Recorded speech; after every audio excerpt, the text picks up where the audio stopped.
चैती छठ 2026 जानिए नहाय खाए से परना तक सही तिथियां और धार्मिक महत्व। नमस्कार, मैं हूं डॉक्टर श्रीपति त्रिपाठी। लोक आस्था और श्रद्धा का महान पर्व चैती छठ सूर्य उपासना का अत्यंत पवित्र पर्व माना गया है।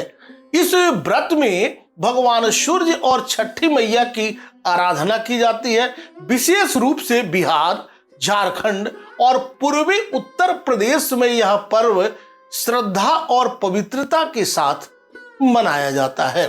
सुहागिन महिलाएं तथा अनेक पुरुष भी परिवार की सुख समृद्धि, संतान की उन्नति और मनोकामनाओं की पूर्ति के लिए यह कठिन व्रत रखते हैं।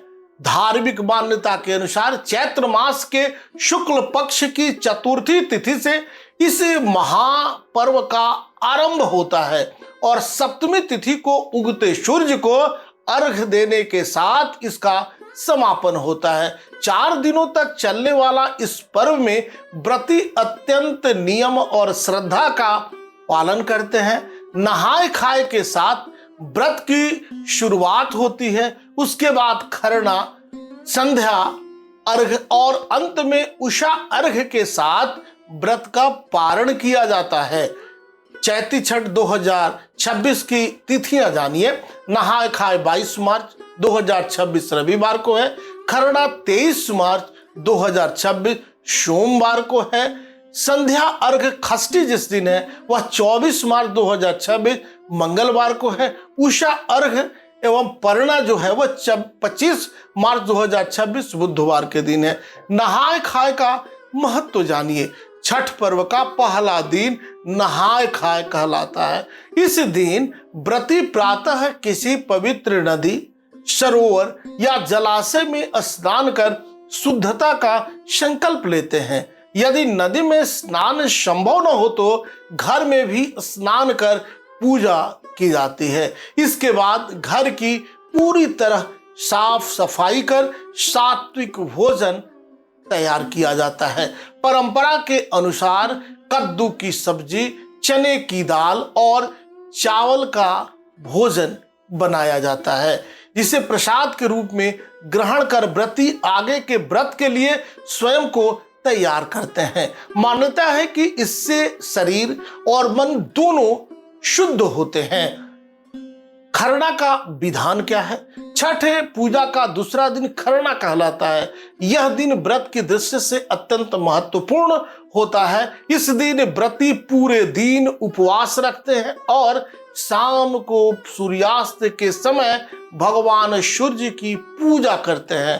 पूजा के बाद गुड़ से बनी खीर, रोटी या फल आदि का प्रसाद ग्रहण किया जाता है। इसी प्रसाद को ग्रहण करने के बाद व्रती का 36 घंटे का कठोर निर्जला व्रत आरंभ हो जाता है, जिसमें जल तक ग्रहण नहीं किया जाता। खष्टी के दिन संध्या अर्घ दिया जाता है। छठ पर्व का मुख्य यह दिन चैत्र शुक्ल खष्टी को होता है। इस दिन व्रती परिवार के साथ किसी नदी, तालाब या जलाशय के तट पर पहुंचकर अस्ताचलगामी सूर्य को अर्घ अर्पित करते हैं। इस अवसर पर बांस की सूप में ठेकुआ, फल, नारियल, गन्ना और अन्य पारंपरिक प्रसाद रखकर भगवान सूर्य और छठी मैया की पूजा की जाती है। घाटों पर भक्ति, आस्था और लोक गीतों का अद्भुत वातावरण देखने को मिलता है।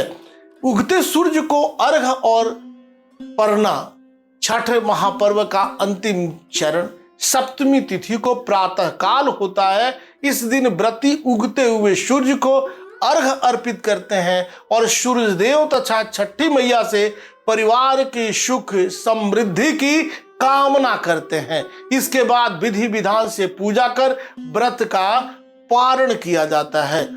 धार्मिक मान्यता है कि श्रद्धा और नियम पूर्वक किया गया छठ व्रत जीवन में सुख, समृद्धि और आरोग्य प्रदान करता है। सूर्य उपासना का यह पावन पर्व भारतीय संस्कृति में प्रकृति के प्रति कृतज्ञता और अनुशासन का अद्भुत उदाहरण भी माना जाता है। अभी तक आपने इस पवित्र चैनल को सब्सक्राइब नहीं किया है तो सब्सक्राइब करें, शेयर करें और कमेंट्स करें। नमस्कार, जय श्री कृष्णा, वंदे मातरम।